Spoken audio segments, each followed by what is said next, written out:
Good morning, you guys. Thank you so much for joining me today. I'm Katie, and welcome to Amend and Nourish.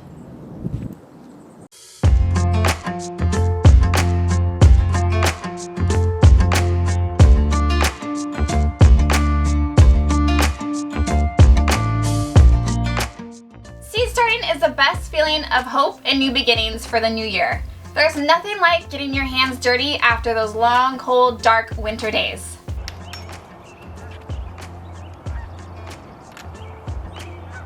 Hey guys, thank you so much for joining me today. I'm Katie and welcome to Amend and Nourish. In today's video, I want to share with you my preferred seed starting essentials. But before we jump into that, I also want to share with you my seed starting journey. All of this definitely did not happen overnight. It took a lot of patience, a lot of research, and a lot of failures. And I still have many failures. I will always be learning. The variables with gardening and Mother Nature are constantly changing. No 2 years are ever the same. I am by no means an expert, but I fare pretty well, and that's all I can ask for. The first year I started seed starting was in 2018. My heart was in the right place, but my green thumb was non-existent. I started my seeds in recycled egg carton containers, which isn't a bad idea because they will break down in compost, but by the time the plant is large enough and ready to go out into the garden, it's going to be so overcrowded and root bound in those little tiny egg cartons that it will probably most likely end up dying. One thing I did do right was plant them in a seed starting mixture. However, I did place them in a west facing window in our house, so the only light they got was in the late afternoon. So they were lacking about 10 hours of much needed light, making them very leggy. And I'm pretty sure I put them in direct sunlight to harden off. So I was doomed from the get-go. I tried though. So needless to say, they did not make it. They died. And I had nothing to put in my garden. So that year we did purchase starts for our garden. And that year, for reference, our garden was about 12 feet wide by 20 feet long. The following years, I did do my research and I definitely stepped up my game.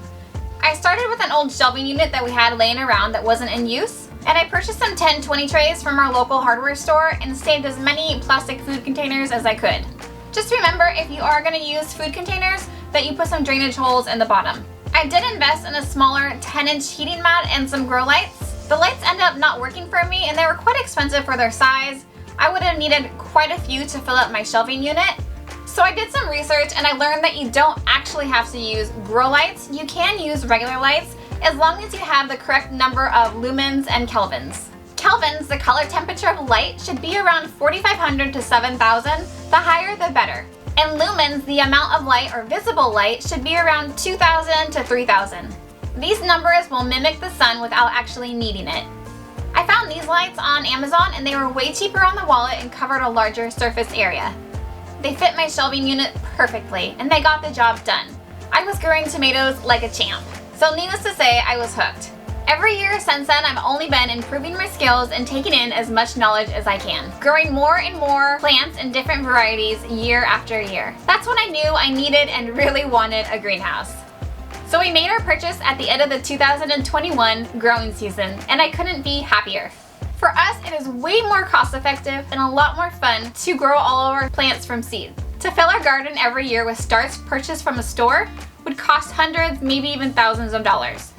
So starting all of our plants from seed just makes sense for us. Yes, there will be a startup cost at the beginning, but as long as you're buying quality products that you don't need to replace year after year, you will save money.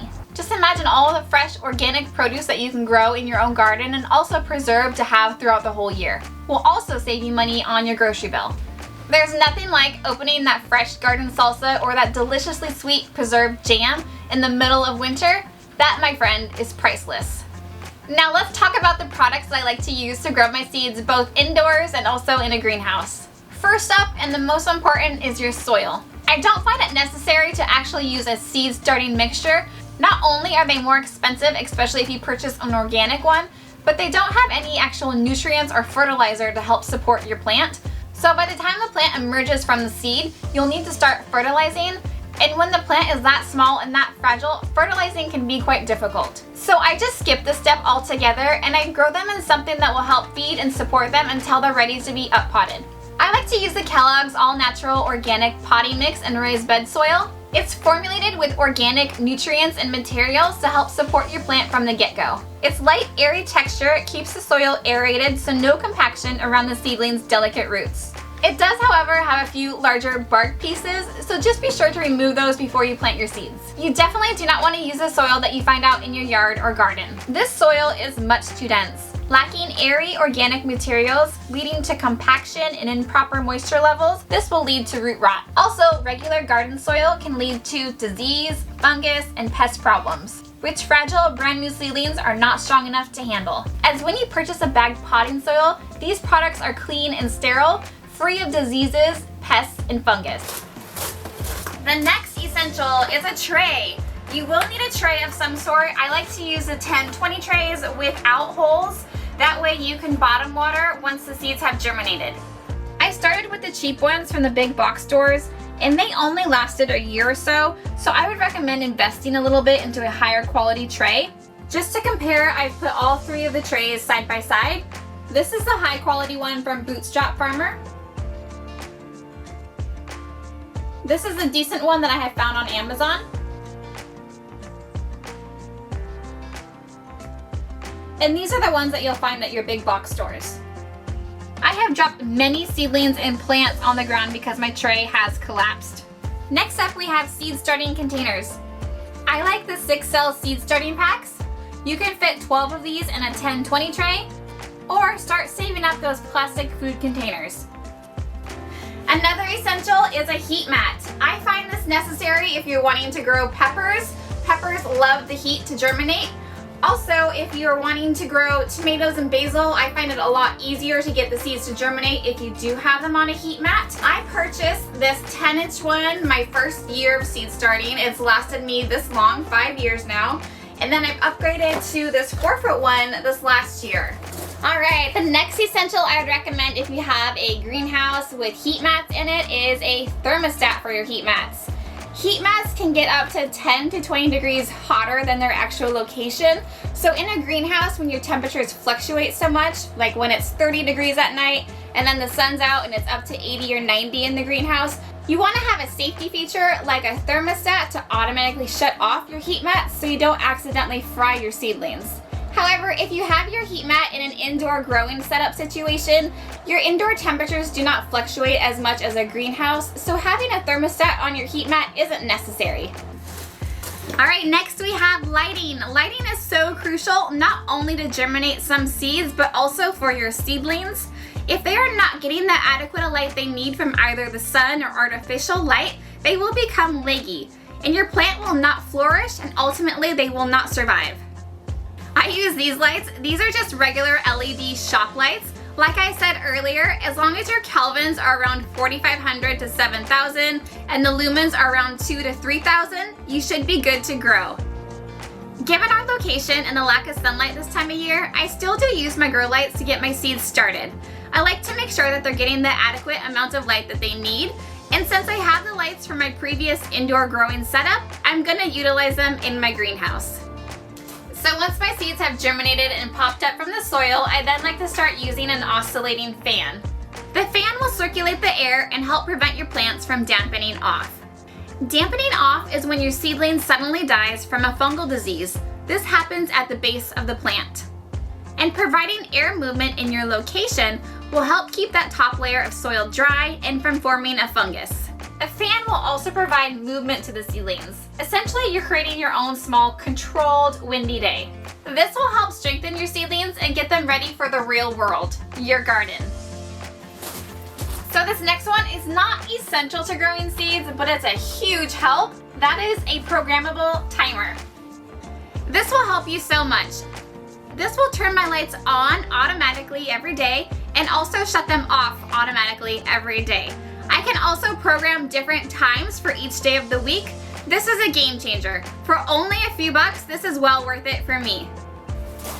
These last two essentials are items that I have found that I've needed to grow seeds in my greenhouse. An indoor and outdoor digital thermometer. This one I have is actually for a fridge and freezer. I keep one of the sensors inside my greenhouse and one outside. It has this digital monitor that sits in my kitchen window so I can always see what the temperatures are doing. It also has an alarm that sounds when the temperatures get too hot or too cold. This is a great one for me. This definitely helps to ease my mind. My last essential for growing seeds inside a greenhouse is a heater. If it is 25 degrees outside, it is also going to be 25 degrees inside the greenhouse. Maybe a degree or two more, but that is it. So I am choosing to heat my greenhouse at night. I like to keep it right now in the lower 50s. I've been using this heater by Palma. It is specifically made for a greenhouse. It has a digital thermostat, it is splash proof, and can also be used as a fan during the hot summer days. One other thing I'd like to note on essentials, I think goes without saying, is water. Make sure you're keeping your plants nice and hydrated, and try not to overwater. I know it's really hard, I'm guilty of this myself, but overwatering causes all sorts of diseases, pests, and fungus, which are all things you want to try to avoid. And if you're feeling discouraged, frustrated, or overwhelmed, just remember this. I live by this. Nothing worthwhile in life is easy, or everybody would be doing it, right? Food for thought. Just keep that in mind. So I hope you guys have learned something from today's video, and I hope maybe I've encouraged you just a little bit to get you going on your seed starting journey. If you have any questions or comments, please leave them down below. Also, if you have any other essentials that you would like to add, leave those down below as well, and let's help each other out and learn from each other. And that's gonna do it for today's video. I really hope you guys enjoyed it. If you did, please hit that thumbs up or even subscribe. It really does help out my channel. And I will see you in the next one. Thanks, guys. Bye.